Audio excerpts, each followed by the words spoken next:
Today I'm here with a new friend of mine, Doug Benoit from the US. Good friend. I like good friend. Good friend from the US. Good friend. And what really excites me about Doug is the fact that he has really lived the experience of becoming a wildly successful investor in US real estate.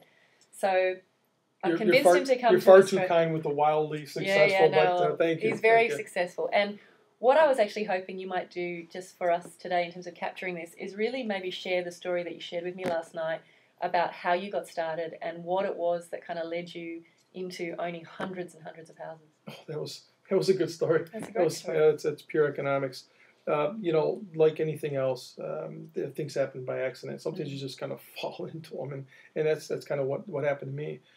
I had come home out of the service, and after being abroad and being gone with the troops and overseas, you can't move back home with mom and dad. You're a grown man at that point. They don't agree. They still think but you got to have your own. Yeah. So there I was thinking, where am I going to live? What am I going to do? I got to rent a house.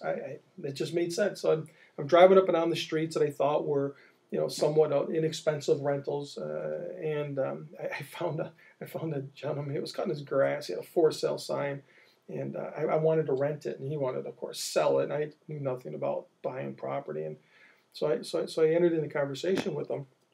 And at the end of the day, it turned out to be his uncle's house. And his uncle had passed, and he was there to sell it off for the estate. And he asked me if I read a mortgage before. I don't have a clue.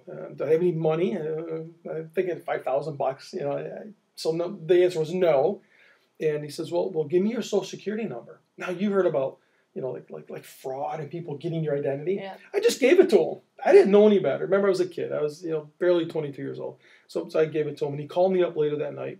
And he says, well, everything looks great, and I can sell you the house, and your payment's going to be $250, and it'll be yours. Just show up next week at this company, and we'll sign all the paperwork. And it was that easy. So here I bought this little 3-bedroom brick bungalow for $25,000. I didn't even know how much a house was going to be till I got there.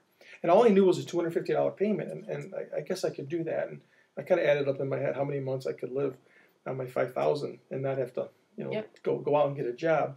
So, however, back in those days, minimum wage was $7 an hour. So here I'm living in this house, and I have no other source of income. So what am I going to do?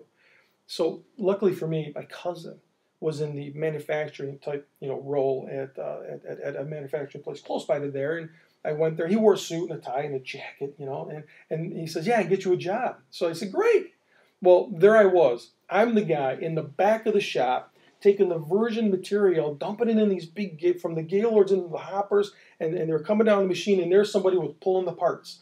And a plastic part for an automotive would pop out. So I'm the guy throwing it in. He's the guy pulling the lever. We were making parts at $7 an hour. If you do the math, at 40 hours a week, I was bringing home $200 a week. So I was young. I had a brand new house, $250 a month payment, and I'm living there by myself. So I got myself a roommate, and the next couple of years were quite interesting, but we're not going to talk about that today. So from there, my neighbor, she said, I'm going to sell my house. Great. I'm going to get $30,000 for mine, she says, because she had a family room and a finished basement. And I watched it. People come in and out, look at the property, and nobody was buying it. It just didn't go. So I thought, well, maybe I could buy it. So I called up the same company and I asked them, can I buy this house? They said, sure, why not? So I did the deal at $30,000. I bought the house and I moved in. Well, I rented mine. Rent was $450 a month. So I rented it to a nice couple at $450. My payment was $250. I made $200. Mm-hmm. So it wasn't one night I was watching Arsenio Hall. Remember who he was? Yeah. Yeah. I'm up at late. I'm just my mind's working, and it dawned on me. I go to work and I make $200 a week, and I collect $200 next door.